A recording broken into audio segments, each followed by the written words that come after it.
And welcome to the Symposium on Misinformation and Marginalization. We're so happy to have you all here today, both in person and online. So my name is Yvonne Eden, and I'm a postdoctoral research fellow at the Center for Information Technology and Public Life. This event is hosted by CTAP, a research center that is dedicated to understanding the growing impact of the internet, social media, and other forms of digital information in the context of the people who design, use, and govern them. We're especially interested in people, platforms, and power. Our research takes a holistic approach to studying technology, focusing on how inequality and power structures shape the use, deployment, and impact of technologies. We are committed to equality and justice in our scholarship, teaching, and dissemination of research. CTAP is supported by multiple philanthropic supporters, including the John S. and James L. Knight Foundation, Luminate, and the William and Flora Hewitt Foundation. So this symposium is a true representation of the kind of intellectual community that's fostered by CTAP. Last year, myself and 3 other current and former postdocs, Dr. Nandita Narayanamurthy, Dr. Yiping Shah, and Dr. Chunfang Wu, realized that we were all studying various aspects of myth and misinformation in a variety of angles related to intersectionality and identity. There is so much fantastic research happening around the world in these areas, and we wanted to bring global scholars together to discuss their myriad and intersecting approaches to studying this information. Dr. Narayanamurthy, also a postdoctoral research scholar at CTAP, uses a humanities-based framework to examine technology impacts on gender, religious, and caste-based minorities in the global South. Dr. Shah, assistant professor at Texas A&M, former CTAP postdoc, examines news engagement and disinformation texts for communities in North America. Dr. Wu, incoming postdoctoral fellow at the Equality in America Initiative at Harvard and former CTAP postdoc, strives to challenge how socio-technical systems enable inequalities and advocate for design justice perspectives and practices. I study conspiracy theorizing as a form of knowledge production, and am especially interested in conspiracy theories of wellness and celebrity realms that could be considered feminized. We're so excited to start off the day with a keynote from the Annenberg Dr. Banet-Weiser. We will then have a panel on mis and disinformation in diasporic communities hosted by Dr. Prema Malhotra. After lunch, we'll have a panel hosted by Dr. Robin Kaplan on algorithmic amplification, race, and religion. Afterwards, we'll be a panel on gender, sexuality, and misinformation hosted by Dr. Maria Manova. We'll have coffee breaks throughout the day, and we'll close with a fireside chat with Dr. Banet-Weiser and our 3 hosts, in which we will debrief about the day's conversation. We want to say a huge thank you to the community at CTAP who helped us to organize the symposium. The support we received from the principals at CTAP, Dr. Sheena McGregor, Dr. Daniel Priest, Dr. Alex Marwick, Dr. Tressie McMillan-Cottom, Dr. Francesca Tripodi, and Dr. Chantal Gonzalez, was invaluable. I also want to thank Andrew Chiquito, our technology wizard GRA for this event. And I want to highlight CTAP's extremely talented administrative associate, Felicity Manzino.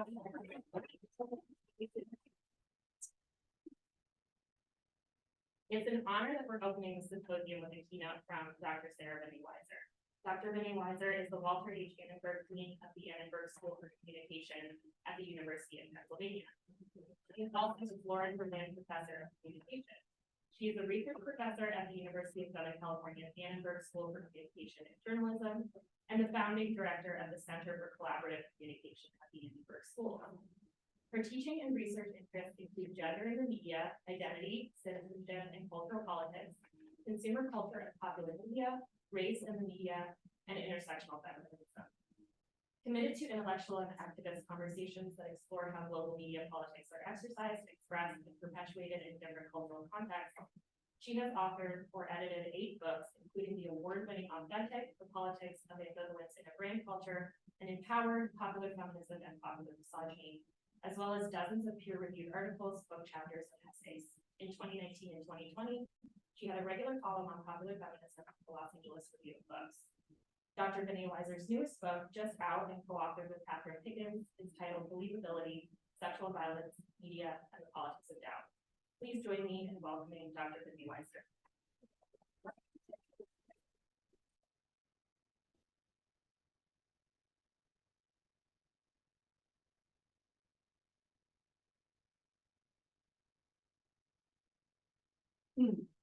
Morning, everyone. Thank you so much for inviting me here. Thank you for that really nice and generous introduction.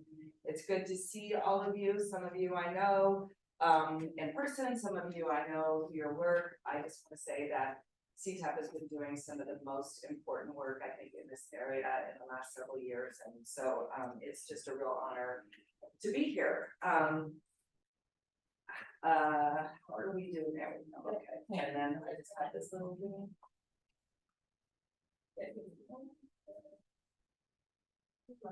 I'm going to be kind of introducing some of the key concepts in my co-authored book, Believability, that just came out last month, and I co-wrote it with my postdoc, Catherine Higgins, who's now an assistant professor at Goldsmiths University in the UK. And then I'm going to kind of go on to take a deeper dive into one of the chapters of the book on what we are calling the digitization of doubt.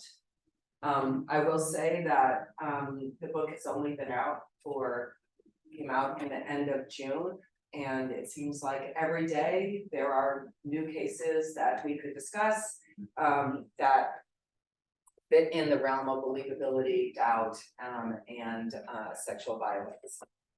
So unfortunately, those of us who are feminist theorists and work on anti-racist politics know that the world continues to give us material for us to think about and critique.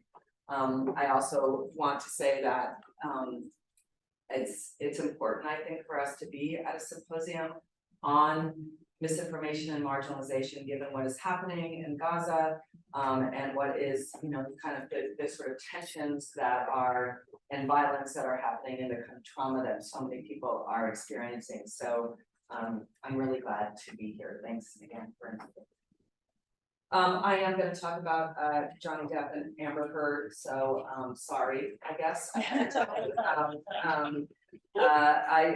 think that it is an important case to kind of look at some of the issues that are happening within sexual violence and the media at the moment, that we see repeated in things like Russell Brand in his case, and all sorts of kind of claims of victimization that are happening. So forgive me if you've heard enough about it. You're going to hear a little bit more today. So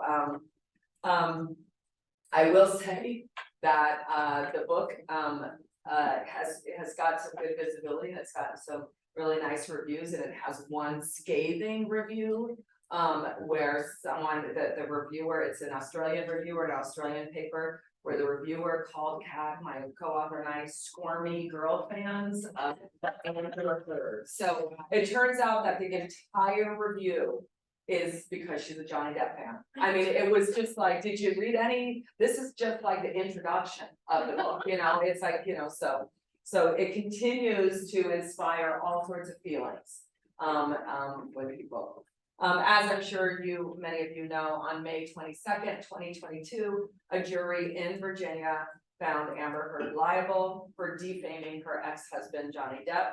And during the trial, Heard's lawyers presented copious evidence to support her claim that she was a victim of abuse, including sexual assault, ranging from photos from injuries that she sustained, text messages, witnesses' statements, audio and video recordings. Despite this, the jury ultimately concluded that she was the one who had inflicted harm.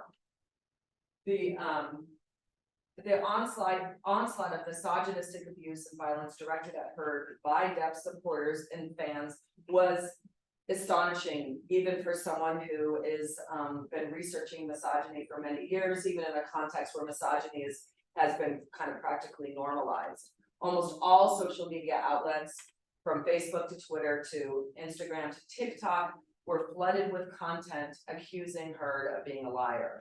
YouTubers and Twitch users reacted to the trial in real time, creating images and memes attacking Heard and dissecting her presented evidence for signs of fabrication. So most of the backlash, however, focused not on Heard's evidence. And I will say, I'm not here to talk about the evidence or the trial, the kind of outcome of the trial or their relationship. I'm not talking about that, but I am talking about the way in which she was found to have failed to perform a victimhood that was emotionally convincing. While the violence and misogyny directed at Heard varied somewhat, ranging from attacks on her character, attacks on her physical appearance, her ostensible promiscuity, and so on, all of the tweets and the memes and the texts and the videos clearly connected with this central theme that Amber Heard simply wasn't believable, that she was a liar. So I began this talk with this example to set a context for gendered believability. I'm going to use the Depp Heard example, not again to make an argument about the specifics of the case, but rather as a way to illustrate what we call in the book the digitization of doubt. It is a particularly good example of this since the trial was literally designed to be hypermediated. One of the reasons why it was in Virginia was because they allow live streaming of trials like this, and Depp's lawyers insisted on that. In the book, we situate a media landscape that engages with sexual violence within a particular conjuncture. The Depp Heard trial took place a little over 5 years after the 2017 version of the Me Too movement, after it emerged with spectacular visibility on global social media platforms. And as many of us know, especially those of us who were working in this area, it seemed at that time to many that there was maybe a paradigm shift in the making. After decades of normative workplace sexual harassment and assault, men who abused power and position would finally be held to account. From the high profile downfall of media giants like Weinstein or Matt Lauer, to the public mobilizations of outrage and compassion for victims of sexual harassment and abuse, it did kind of seem for a minute like a reckoning was upon us, right? That a new feminist consciousness about this seemed to be on the rise. Yet this historical moment coincided with another, one marked by discourses of fake news and alternative facts, and characterized by growing anxiety about the status of truth in public culture. So reflecting this double movement, feminism was named Word of the Year by Merriam-Webster in 2017, newly amplified by Me Too, while just 1 year earlier, the 2016 Oxford Dictionary of the Word of the Year was post-truth. The overlap and connections between these two cultural and political phenomena, the crisis of the post-truth on the one hand, and the Me Too moment on the other, is not often commented on. But in the book, we argue that their co-emergence is deeply significant. We take up believability as a lens through which to offer a feminist rethinking of the post-truth predicament. In other words, we question why it is that at a moment when women are finally believed in large numbers, even if that moment was ephemeral, even if that moment, shifted right away, what does it mean that at that moment, there was also a discourse that said, don't believe anything you hear, right? That that truth itself is in crisis. So we turn to the cultural aftermath of the Me Too movement as a conjuncture in which the unbelievability of women's speech has become an object of cultural fascination, contention, and anxiety. More specifically, we consider how the framing concern of both Me Too and the perceived crisis of post-truth, the fraught entanglement of truth and belief, is conditioned by believability as a gendered and racialized logic. So just to be clear, not arguing that there is no crisis of the post-truth, right? But I am arguing that we need to ask the question post-truth, who is the crisis about? Post-truth for whom? That arguably many people have been and have lived their entire lives in a crisis of post-truth where they have not been believed. So what does it mean that these things are happening at the same time? And we discuss this in the book as a mediated economy of believability, which we define as the context in which public bids for truth are made, evaluated, and authorized. The economy of believability designates a terrain of political struggle where one's capacity to speak truthfully, that is to speak in a way that is culturally recognized as truthful, is publicly negotiated through a combination of subjective resources, who one is, and performative labors, what one does. Like most economies, an economy of believability involves representations, ideologies, labors, products, resources, and intersecting power hierarchies within all of these elements.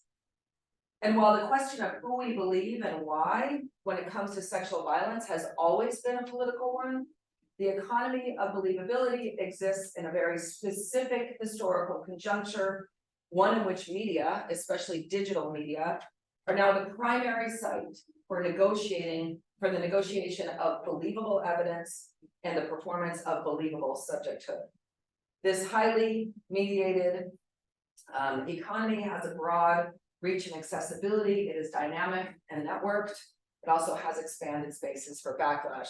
So these are just a couple of different things that we look at. You know, there's been a sort of a new industry of anti-sexual violence products. So, you know, on Penn's campus, for example, or right outside of it, because I think that they're all kind of like done in a gray economy. You can buy really blinged out like brass knuckles, you know, that have like, you know, gold, you know, kind of embellishments on them. You have lots and lots of blingy pepper spray, so you can look really fashionable while you're like spraying pepper spray on someone who's about ready to commit violence. You also have like an incredible explosion of media products that are about believability, from I May Destroy You to Promising Young Women to The Morning Show to Unbelievable. We talk about consent apps and the way in which certain kind of technologies rely on evidence, a certain kind of evidence about whether or not women are believed if they say that it was non-consensual. And then products, right? So all of these things are part of the economy of visibility, and like anything that has kind of a heightened visibility in media culture, you also have a lot of backlash. So there's a lot of things, a lot of discourse about, has Me Too gone too far? What has it actually changed? This is I just love this poster so much. This was at the Brett Kavanaugh hearings. You know, it's just the kind of dramatic, no man is safe, especially not a Supreme Court justice who's, you know, was then confirmed, but also just a general Me Too backlash has happened since the economy of believability has become more visible. So for the remainder of this talk, I wanted to focus on one element in this economy, the digitization of doubt. The widespread claim that the cultural shifts that are rendered through Me Too has gone too far, they tend to be grounded in two connected narratives about recent transformation in this shared economy of believability. One is a cultural narrative that posits that the benefit of the doubt has been unjustly reallocated to women, rendering men especially vulnerable to disbelief, especially the wealthy white men that such backlashes tend to center. The second is a socio-technical narrative about how developments in digital technology and network communication, and especially social media, have radically democratized access to public speech, resulting in a kind of epistemic anarchy that debases rational deliberation. And I know that many of you have researched this in your work. I want to talk today about that second narrative, favored as it is not only by the backlashes of against Me Too, but also by many mainstream critiques of our post-truth predicament. In other words, this hyper-mediated spectacle that's taking place on social media raises questions about where the rightful place for the evaluation of evidence should be. Criticisms of Me Too and public accusations more broadly that foreground the power of digital media often hinge on a common complaint. And again, this is the complaint that the hyper-mediated spectacle of public accusations of sexual violence undermines the criminal justice system as the, quote, rightful place for the evaluation of accusations of criminalized sexual harm and the allocation of punishment. Related to this, one of the most concrete changes brought about by the viral Me Too movement is that it's created a new public appetite for stories about sexual violence and stories about sexual harms. An appetite that, as we know, and I just pointed out on the earlier slide, has been readily seized upon by Hollywood and the press, and a growing market for anti-sexual violence products and services. And for purposes here, for the ways in which doubt circulates on digital media. At the core of the digitization of doubt are struggles over how, whether, and when different forms of evidence ought to bolster believability. This is especially true now that such evidence can be freely circulated online, and highly public bids for belief are made without arbitration or intervention by the state. In its emphasis on mediated visibility and voice, the Me Too movement has celebrated the internet as a space in which women can resist their cultural construction as doubtful subjects through various kinds of digital performances, especially by uploading and circulating different kinds of evidence, such as testimonial narratives, photographs, screenshots of text messages, videos, and other corroborating digital artifacts. So here I want to track what actually happens to and with those artifacts in mediated struggles over believability, and how their evidentiary value, that is their status as evidence, continues to be shaped by familiar structures of power. So we frequently now hear the words mob justice, mob rule, the court of public opinion, trial by media, trial by Twitter, which typically position the mediated economy of believability as one in which accused men are, in the aftermath of Me Too, at a particular structural disadvantage. We hear that powerful men can now have their lives ruined by unsubstantiated public accusations, even if, or perhaps especially if, those accusations that allegation never make it to a criminal trial. A common narrative between angry misogynistic backlashes against Me Too and the movement's greatest celebrators then is the idea that trial by media somehow rebalances the economy of believability in ways that allocate new advantages for women and other marginalized subjects, either justly or unjustly, right? But they kind of share that narrative. And this has, two core components, especially the first, the claim that the media, especially the digital media landscape, engenders a politics of doubt that is radically different than the criminal justice system. And second, that this is a politics in which that disadvantages powerful white men in struggles over the truth of sexual violence and those accusations in specific and unacceptable ways. So it's unsurprising that accused white men like Depp or Brand or Kavanaugh or Lauer so often insist that the standards of belief as they relate to sexual violence should be those set by jurisprudence, as it is within the boundaries of legally defined truth that such men are most likely to prevail in struggles over believability.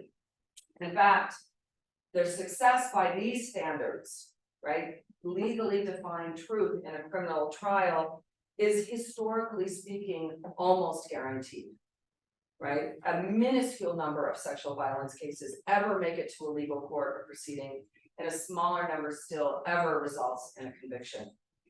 However, the standards of believability set by a court of law are procedural, not rational. It is not the case that there is any other sphere of public deliberation, and lots of you, study public deliberation and political communication. It's not the case that in any other space of this kind of deliberation that we only believe what is wholly above doubt, or that we disbelieve everything that is by definition doubtful, right? Sexual violence accusations kind of occupy this unique position, and if anyone happened to watch or listen to Russell Brand in the last month with his accusations, he's doing precisely this, right? He's going on media to say to his followers, don't believe the media. So it's this kind of way in which he's using the to say, I'm being victimized here. This is not a rational kind of way to accuse me. So powerful men who are accused of sexual violence also, and kind of contradictorily, marshal a trial by jury, right? They say, we want a trial by jury, not a trial by media. So the media is seen to debase jurisprudence, and then this point is made by using the media to target women, right? So it's this, kind of complex dynamic about how this discourse moves. This gets us back to the Depp Heard case. As we know, actor and vocal Me Too advocate Amber Heard was facing a hypermedia defamation case brought by her ex-husband, Johnny Depp, backed by a prolific and highly organized campaign of online support and harassment, curated under hashtags like Justice for Johnny Depp and I Stand with Amber Heard. Depp initiated a $15 million defamation suit against Heard for an op-ed she published in the Washington Post in 2018, where she spoke about being a survivor of domestic violence without ever citing Depp by name. Depp fans and Me Too detractors alike have rapidly consumed, discussed, and remediated every moment of that highly public trial, and again, it has an afterlife. There's a new Netflix documentary about Amber Heard, which just kind of stirred up a lot of these this kind of media discourse yet again. Every moment of this trial was remediated, including forms of evidence, phone recordings, personal videos, testimonies, things that excavate and expose the most intimate details of their relationship, including Heard's testimony of her alleged sexual assault by Depp. The Justice for Johnny Depp crowd have positioned the trial as a moment of reckoning for women, for Me Too, and for women who have made public accusations against famous wealthy men.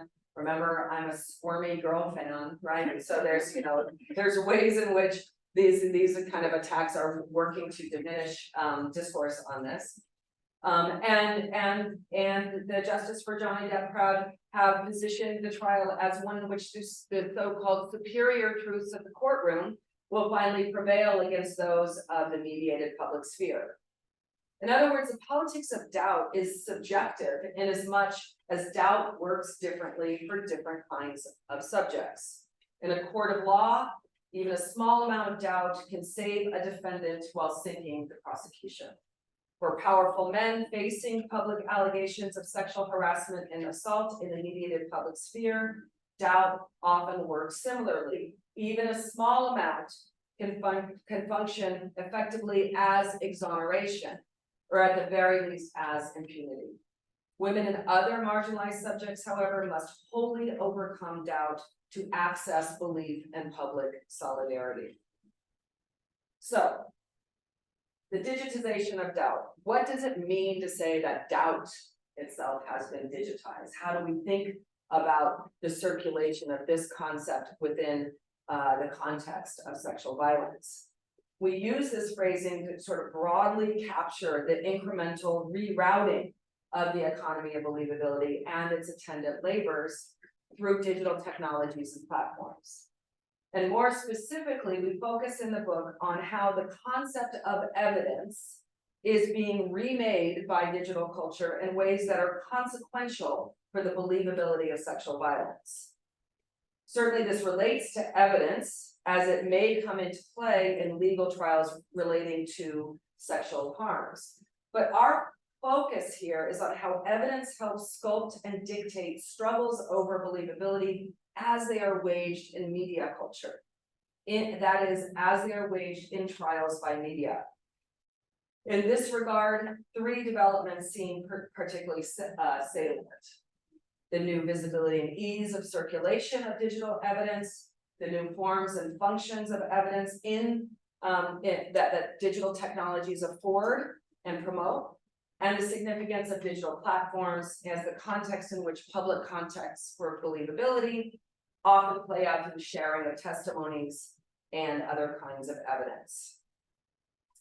The first important aspect of the digitization of doubt is relates to how digital technologies and platforms are proliferating our capacities for network communication. Again, something that this center does better than anybody else in terms of capturing how this is a process, right?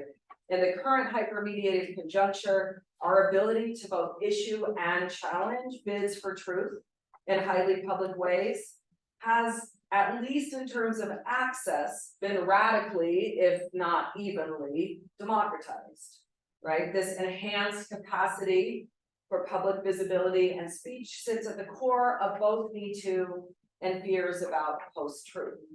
The mediated visibility of popular feminism provides a context where both private conversations and public discussions manifest in Me Too can sort of take hold and potentially disrupt sexism in a broader way. When the accused actually mobilize a trial by media discourse, however, they turn this optimistic narrative on its head, suggesting that the easy flow of unsanctioned and or unverified claims undermines the authority of public institutions, and doing so threatens liberal democratic ideals. Right? Understanding how network communication is reconfiguring the public uses of doubt requires, in the first instance, returning to the question of what actually makes doubt useful. Doubt performs profoundly ambivalent forms of political work. It works in very different ways for very different people, as I mentioned. And this difference is, as it always has been, gendered and racialized in undeniable ways. As Sarah Jackson, Moy Bailey, and Brooke Foucault-Wells write in #activism, social media platforms have emerged as an important space for women, people of color, non-binary and trans people, and other marginalized groups to publicly circulate harms and grievances, including testimonies of sexual assault. Because other spaces for such accusations, especially the criminal justice system, is literally designed to not believe accusers, social media platforms can allow for solidarity, community for accusers, a place where voices might be heard, a place where voices might be believed, finally. And in some cases, visibility of accusations in social media platforms can have consequences for the accused. As a set of practices and expressions that circulate in the media context of believability, the attention economy and its sheer accessibility through shared images, likes, followers, clicks, and all that, it's a key component to its utility, as we know. And this utility is, in most instances, measured in and through this economy's ability to increase visibility. Being seen and being heard can feel akin to being believed. One of the most significant ways that digitally networked communication helps reconfigure the economy of believability in favor of marginalized subjects is not simply by opening opportunities for individual survivors to speak, but rather by enabling collective speech and highly visible forms of solidarity, as Julie Boyce-Kay has written about. Previously, speaking about victimization, whether that's to community leaders or to the police or to the press, was overwhelmingly a lonely and isolating experience, often without broader community support. Me Too and other either individual or collective social media campaigns help cultivate that support in real time, while the weight of numbers, like when a survivor joins their story with another's about the same abuser, that can help build a sense of security against the possibility of a particular kind of retributive legal action. Okay, that's the optimistic part of my speech, right? So I'm done with that now. That's what it possibly could do. Now I'm going to argue that it actually usually does something different. But I hold on to this hope. So the apparent democratization of public speech and visibility that emerges with the digital landscape also means, as we all know, that it is ever easier for other users to cast doubt on marginalized individuals. As a result, the opportunities for rallying public consensus around alternative facts have expanded dramatically. So too have opportunities for visibly attaching clout to doubt by means of likes, shares, and comments. The solidarity building capacities of social media, in other words, are in affordance without an inherent politics and work just as easily for power as against it. Perhaps even more easily. Back to Johnny Depp and Amber Heard, the social media storm surrounding their case provides a pointed example of this. Both of them, as we know, are celebrity actors. Both are backed by online solidarity campaigns curated under hashtags.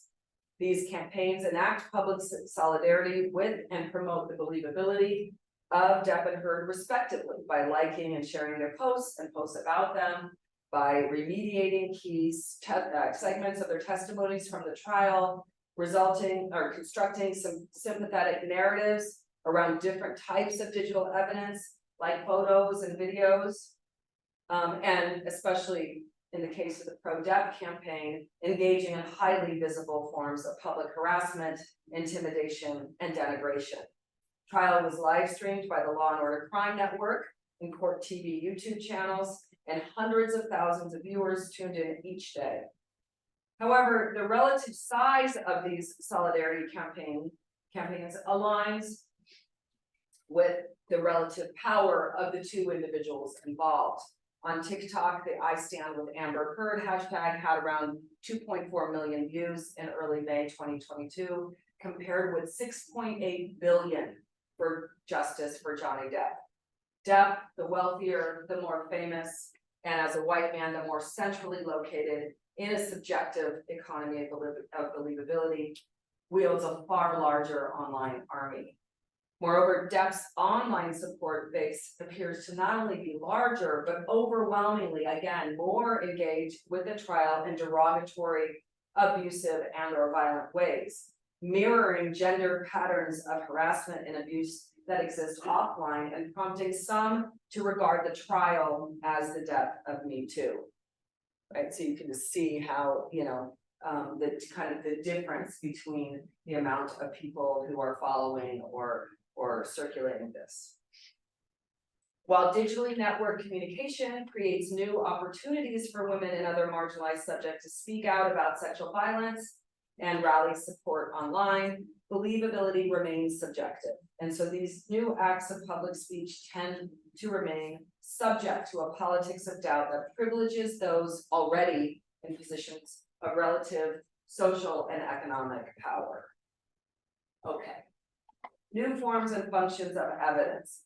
Beyond the question of how doubt flows, however, there is a question of how doubt is constituted and/or disrupted. What makes doubt, and so what might unmake it? This is a question about evidence. It relates to this second dimension, how digital media have democratized not only access and flow of digital evidence, but also the symbolic and technological resources that are needed to position different kinds of evidence, bids for truth, counter bids for doubt, as authoritative, as demanding belief, as much more or less doubtful. While Me Too foregrounded the new authority of testimony, digitized in the form of Twitter threads, Facebook posts, YouTube videos, and so on, other forms of digital evidence are becoming increasingly important in the negotiation and allocation of doubt in the context of sexual violence, both in the courtroom and in trials by and through media. These include photos and videos that substantiate or challenge accusations of assault or abuse, communication records like email exchanges or text exchanges that provide narrative context to accusations, as well as the many more novel forms of digital evidence that are being promoted and proliferating through the marketplace for anti-sexual violence products and services. Primary form of evidence in a public accusation is usually testimony, a person bearing witness to their own experience of violence. Optimistically, we can attribute some of the virality of the Me Too movement to a conjuncture in which emotion and lived proximity and personal investment now sit at the center of a zeitgeist that has steadily displaced the question of authority in media culture with that of authenticity. These have been historically considered by news organizations and scholars of public discourse alike to be pollutants of objectivity, testimony that is, and so vectors of sort of intractable doubtfulness. However, there is rarely, if ever, only one testimony at play in the public accusation of sexual assault. Accused men are able to construct and circulate testimonies of their own to counter those of people who accuse them. This competitive ethos has led to an increasingly widespread production and circulation of digital artifacts on the internet, as well as to a host of new anxieties about their authenticity and the ways and the extent to which they should inspire belief or doubt. These artifacts, as we know, are now such a fixture of internet culture that they have their own nickname, the receipts, right? According to some people, some of the origins of the receipts goes back to like a 2002 interview with Whitney Houston, in which she jokingly told a reporter that her alleged $730,000 drug habit couldn't be proven without receipts of her purchase. So this is kind of how this some versions of how this originates. And contemporary internet culture, however, the term receipt doesn't refer to proof of sale, but rather proof of occurrence. Historically, the most obvious form of the receipt was the photograph, and later the video, testimonial artifacts that are able to position themselves as representationally innocent, and therefore implicitly free of bias. Photos and videos remain key receipt categories in digitally mediated culture, but they are joined by newer forms, screenshots of text conversations, deleted but archived social media posts, and other copies of digital communicative interactions that can be used to try and prove that events at the center of a given truth claim did in fact take place. So these are probably some that you have seen. When Herschel Walker was running for office and was talking very anti-abortion, to have a text messages where he paid for abortions for his girlfriend. This one is Melania Trump just plagiarized from Michelle Obama's speech in like literally the same words, and then these were put next to each other online. When Kanye West records Taylor Swift, this is Olivia Wilde, who went to Ms. Magazine and said that she sort of fired Shia LaBeouf from her movie because Florence Pugh said that she felt uncomfortable around him, and so she goes to Ms. Magazine as a kind of feminist savior. I wouldn't allow Florence Pugh to be in an unsafe environment. And then a video comes out of her begging Shia LaBeouf not to leave, right? So these are the ways in which digital receipts kind of work to counter testimony.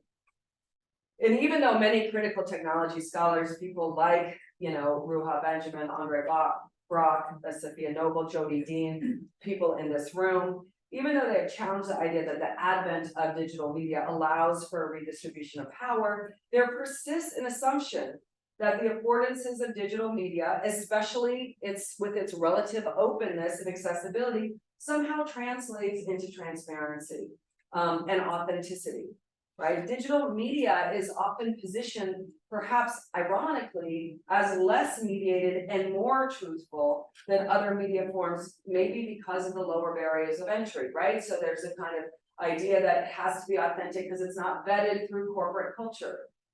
And believability contests that hinge in a relatively uncomplicated way on whether a given event did or did not take place, digital receipts can often be used to performatively bolster women's believability. And so to mitigate the sense of doubtfulness that is culturally attached to their testimony.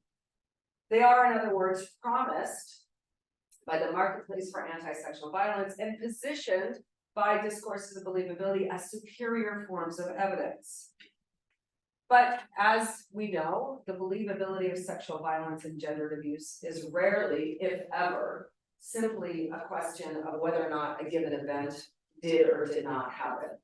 Rather, it hinges on more complex forms of recognition and investment on the believability of whether or not that event was consensual, non-consensual, harmful or non-harmful, important or unimportant, deserved or undeserved, morally permissible or demanding moral condemnation. And again, you can see this in every highly mediated case of sexual violence in the past 10 years, whether or not it's the kiss, the non-consensual kiss from the Spanish Women's World Cup coach, to again Russell Brand saying everything was consensual, I'm just a sex addict, to all these different kind of ways in which it's impossible to kind of just say this is about whether or not something happened. It's about a much more complex context. And so digital evidentiary artifacts can rarely speak for themselves in public believability struggles, but rather they are spoken for and spoken with through the ways in which they are remediated and narratively reconstructed. They remain, in other words, subservient to the subjective dimension of believability and continue to position women as manipulative, dishonest, and fundamentally unbelievable. Speaking for, with, and about digital receipts has been crucial to how the believability contest between Depp and Heard has played out on social media. Video clips of their respective testimonies have been shared online hundreds of thousands of times, as have the copies of the many items of digitized evidence presented during the trial itself. Photographic images of cuts and bruises, videos and audio recordings of heated and or abusive exchanges between them, and especially in Heard's case, social media and tabloid photographs in which Depp's advocates have forensically deconstructed to try to show doubt on the truthfulness of her sworn testimony. So, everything has been, and this is a picture of her bruised face that was, said it was doctored. Everything has been kind of, kind of gone over and deconstructed as her manipulating or her fans manipulating the evidence. Most striking in the way these evidentiary artifacts have been deployed online is how profoundly divergent their narrative recontextualizations have been, depending on pre-existing sympathies of those who share them. So a smartphone video recording made by Heard of Depp drunk, slamming cupboards, being verbally abusive, and threatening physical violence has been widely shared and cited by Heard supporters as concrete evidence of Depp's abusive behavior. However, the top-rated comment on a copy of the video that Entertainment Tonight posted contextualizes the video in a different way. The fact that she recorded him trying to harm himself while he's at his lowest point is beyond disgusting. So in a simple kind of move, you make that this sort of evidence into something that is about her, poor moral character. Another comment was that she was very strategic in what she recorded and when. Her recordings never record the start of an argument. She records when things have already escalated. So again, the fact that they've already escalated means that they have already escalated, right? I mean, there's but this is the way in which these are recontextualized. These statements then become a kind of evidence for what she did, right? In other words, such comments challenge not the authenticity or the evidentiary value of the video, but what precisely the video is evidence of. So the making and sharing of digital receipts is a form of believability work that is available to everyone in the digital sphere, including abusers. The receipt makes public what was intended to be private, and so it is just as right for weaponization as misogynistic violence as it is for combating it. Accused men can trawl the digitized histories of the women who accuse them, dredging up everything and anything that might encourage public doubt. Photos of a woman who's, that has accused someone, photos of her drunk at a bar 10 years before, she's an alcoholic and a binge drinker. Her memory can't be trusted. A nude that she sent you after your first date, she's sexually promiscuous, she wanted it, and so on. And the Depp Heard trial, Heard's mental health has been pathologized through the trial, complete with diagnoses of a histrionic personality disorder. Depp's mental health, on the other hand, has been used to inspire sympathy from his throngs of fans. Like all forms of digital media, receipts can be easily cropped and chopped, removed from one context, placed in another, and wrapped in narratives that often fundamentally reshape their interpretation. So for this reason, digital forms of evidence are objects of heated suspicion and often occupy, sorry, I just read that, an uneasy status as proof in internet culture. Finally, digital platforms and the platformization of truth. This is a final way that we're thinking about how digital media ensures that doubt works differently in the current conjuncture and how it relates to the political economic logics that structure the platform environments, Facebook, Instagram, Twitter, YouTube, TikTok, where a growing share struggles over public truth takes place. This is perhaps the most obvious way that doubt is digitized. It is about what is most profitable and how that circulates most widely or most broadly. Some people have described this as a platformization of truth or platforming survivorship. We propose it has also engendered a platformization of doubt. The commercial imperatives underlying such platforms have propagated a sort of, what's been called a cyber libertarian approach to public information flows, which dissuades regulatory intervention into the spread of mis and disinformation. Again, something that many of people in this room have studied intensely. It ultimately defers to users' own judgments in arbitrating the distinction between opinion and fact, believable or doubtful, truth or lie. Engagement-based revenue mechanisms govern the spread of truth claims online, making no meaningful distinctions between the claims themselves or the reasons for users' engagement with them, nor for their implications for honest, informed, and egalitarian public discourse. The result is a communicative environment that is not only conducive to the proliferation of multiple and contradictory truth claims, but also one that is sort of uniquely resistant to the verification of what a fact is. And so the systematic kind of also a resistance to the systematic arbitration of doubtfulness. We see a striking illustration of this commercial logic in the platformized believability contest between Depp and Heard. Acts of mis and disinformation have played a substantive role in the social media campaigns against Heard.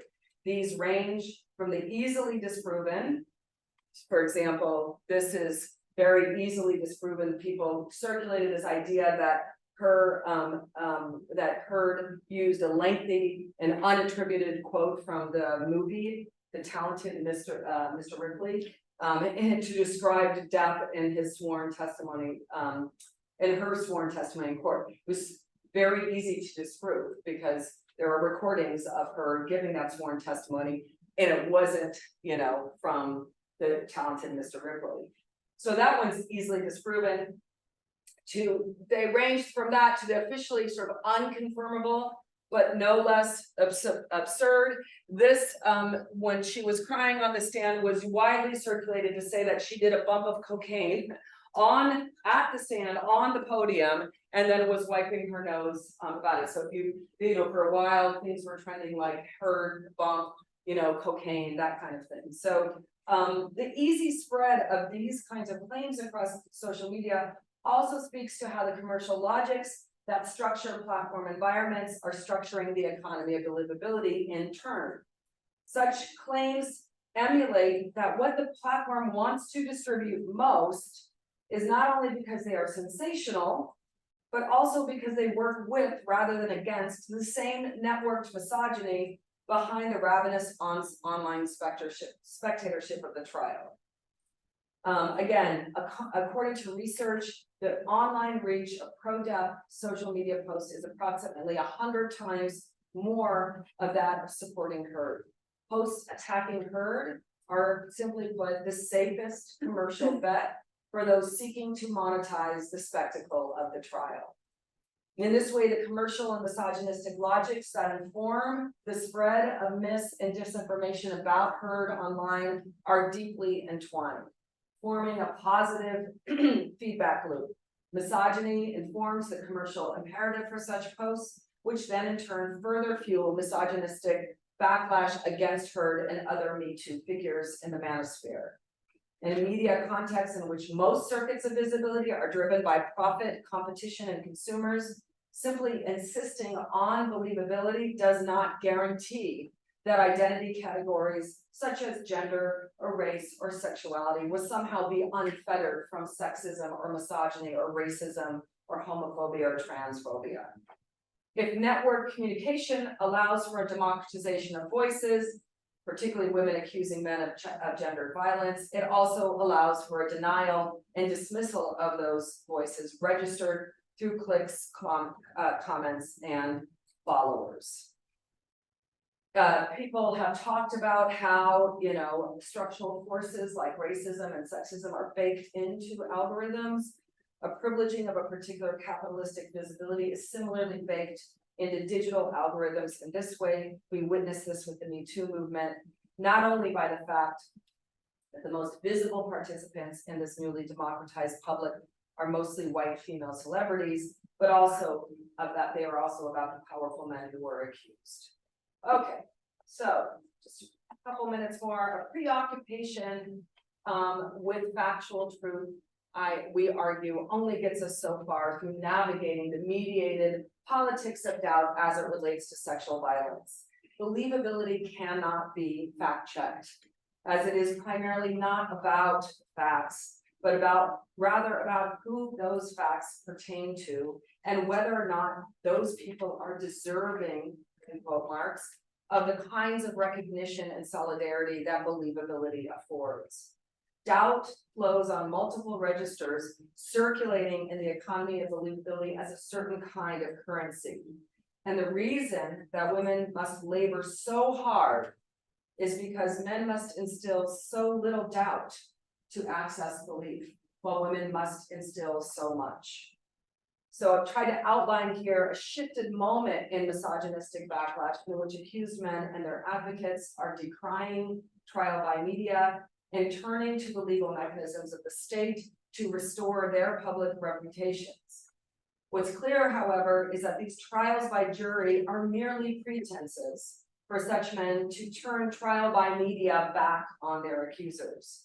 Men like Depp, in other words, are embracing media spectacle for their own advantage, even while ostensibly rejecting it. They're defeating mobs of their own and finding new ways to position themselves through the media as the true victims. Thanks.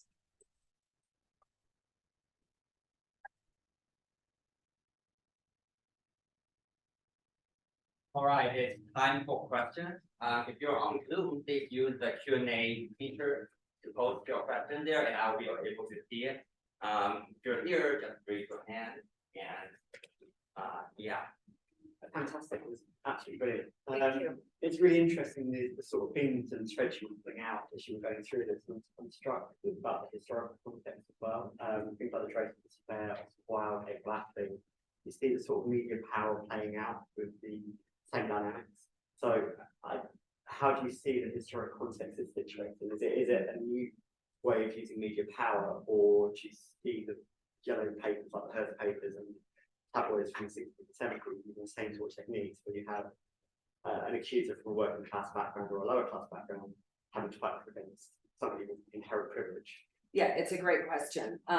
First of all, the history here is absolutely crucial in terms of how women and other marginalized subjects are constructed as manipulable, as liars, as always already doubtful, right? So that is not something that has, kind of occurred with digital media, right?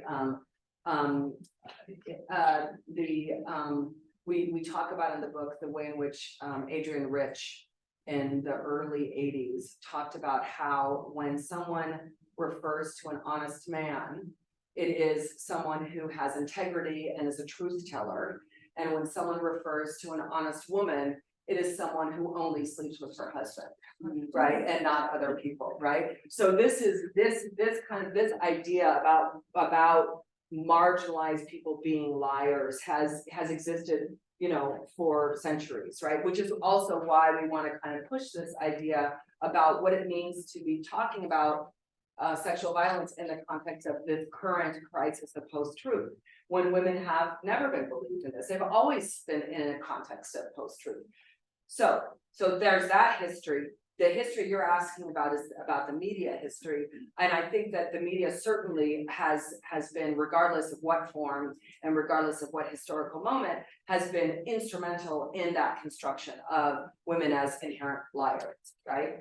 However, I couldn't have said, well, wait, this is what he said, or this is what he did, and here's evidence of it in a tabloid in the 1980s, right? So I think that that's why, this idea that you can actually use the media without gatekeeping or without relative gatekeeping, we all know that that doesn't really work, but, and then use the media to have this trial by media is what I think is liberating in certain ways. And then as soon as that happens, we have this discourse about how trial by media is inherently flawed in all these ways, and we have to go back to the criminal, to a carceral state, right? So the dynamic here kind of flows back and forth much more easily than it did in the yellow papers or it did in the tabloids, but they're certainly connected in the way that they've constructed subjects. Does that answer that? Yes, Okay. yeah. Any other questions? Sarah, thank you so much for this talk. This is absolutely fantastic, and it works so well with so many of the other themes that we're exploring in the symposium. It's amazing. So I was thinking about the disproportion between this pro Johnny Depp sort of force and the pro Amber Heard force. And I don't know, the rumor I've heard was that Johnny Depp employed bots to sort of artificially inflate the support that he had. Which is really interesting to me because it suggests that there's something that isn't organic, obviously that there's something that's inorganic about the support that he had, but then obviously the people on forums who are combing through the Amber Heard testimonials and like the photo of her on the stand where they claimed that she was snorting coke or whatever, and there were so many other photos like that where there was this almost forensic investigation online. So there clearly is like a really strong basis of support for Depp, but I was wondering if you could comment on that and how much of this seems to be artificially inflated versus how much of it seems to be like authentic, so to speak. Yeah, I mean, I have no doubt that, hundreds of thousands of bots were purchased by various forces, or just, like to give that 6.8 billion number versus 2.4 million. And I have no doubt that she didn't employ some of the same tactics.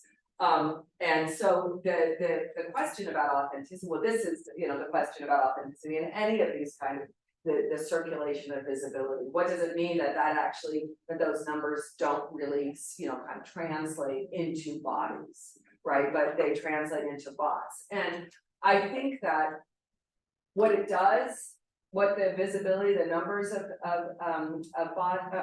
followers and posts, what it does is it emboldens others and emboldens other forms of visibility. So Ben Shapiro, took out a $50,000 ad that just denigrated Amber Heard on his show. I mean, like, you don't have anything better to do with your 50 grand. I mean, I can suggest some things then, so it emboldens, I think, those kinds it emboldens this woman to, write a review of this book that is only about how we've done Johnny Depp an injustice in the book. So it emboldens that it adds to the circulation of that kind of visibility. I mean, rather than authenticity, right?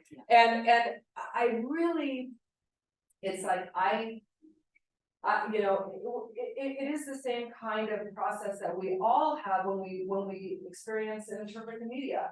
Like, I know those images are doctored. I know those images are not real.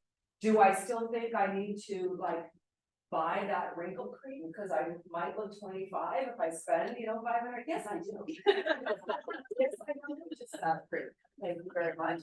And so, there's a suspension of doubt, if you will, and every interpretation of the media. And so I think we see that here, but I also think that we need to think about how, to go just to say, well, these aren't actual bodies, sort of will allow certain people to, I think, diminish the violence that happened, and so violence really did happen, right? And so I think that, but I think it's the question for all of us, how do we deal with authenticity, Jane.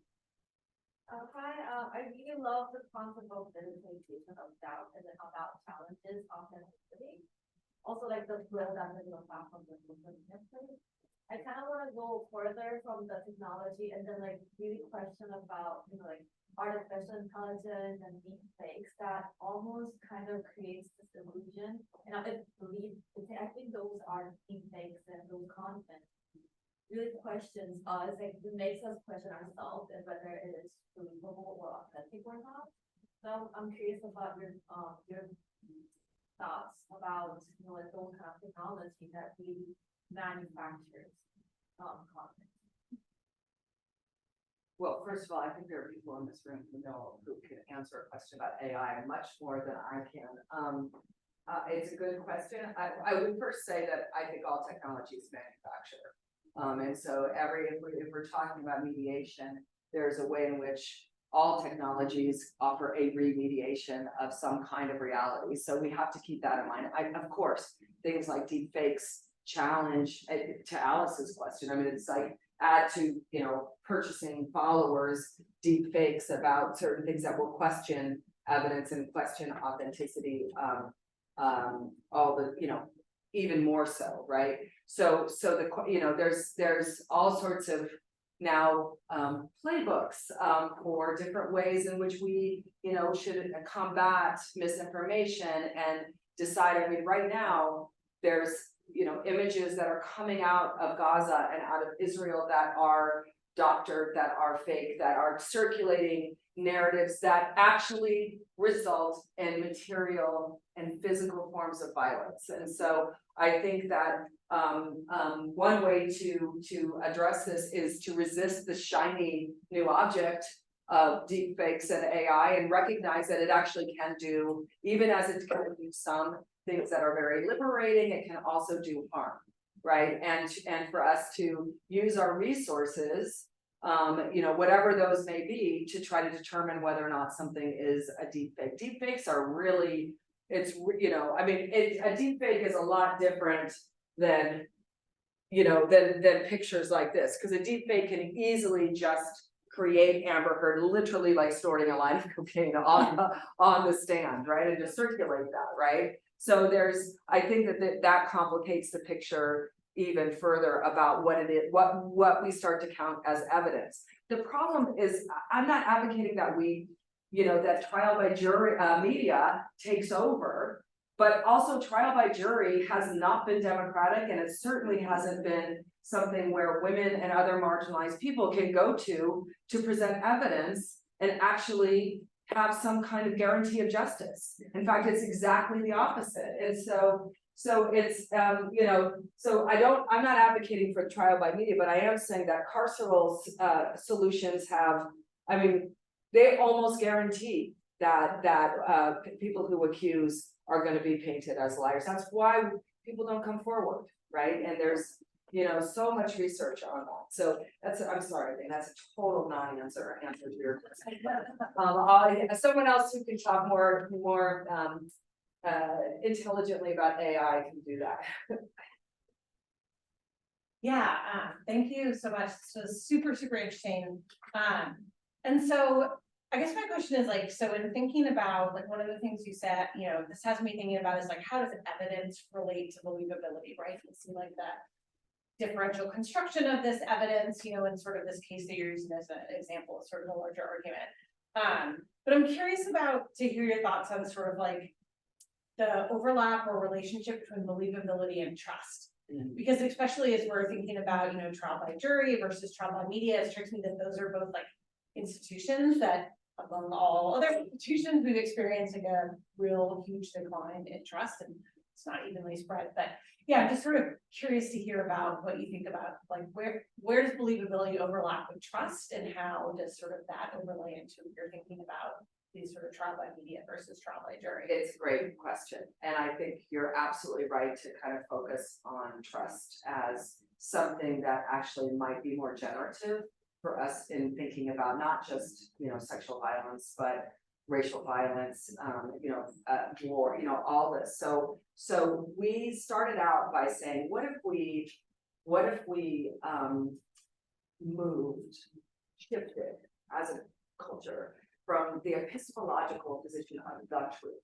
That's something that somehow can be accessed, when we know that it's unevenly accessed, and we know that there's a particular definition of truth that is privileged in a court, right, in a legal study that does not, usually connect with women or other people who are accusing more powerful people of violence. So what if we move from the epistemological position of the truth to a subjective position of believability? And by that, I don't mean like subjective, like relevance, but like, like personal relevance, but subjective in that we are subjectified by this kind of context of believability. And then but then the thing is that believability is also, something that is subject, if you will, to different understandings. So, women, it's not that women are never believed, but the times when they accuse men of sexual violence are most believed is when they are white women accusing Black men of violence, right? That we have histories of that kind of belief. So it's not. So that's why we're trying to kind of tease out the subjective and talk about the conditions of believability, right? That shape every kind of every context. And you can see we talk about this a little bit in terms of like the rise of the quote Karen, right? And the ways that this sort of, even if these are circulating these images of white women calling the police on Black children, for living while being Black children. Even though those circulate on social media, there's a sense that woman, Amy Cooper in Central Park, absolutely believes that she is going to be believed, right? That she has total, they have total conviction, like, of course I'm gonna call the manager, or I'm gonna call, the police, because they will believe me. And so there are conditions, I think, of believability that we need to tease out. So it's not just believability is sort of the answer to a reconceiving of truth.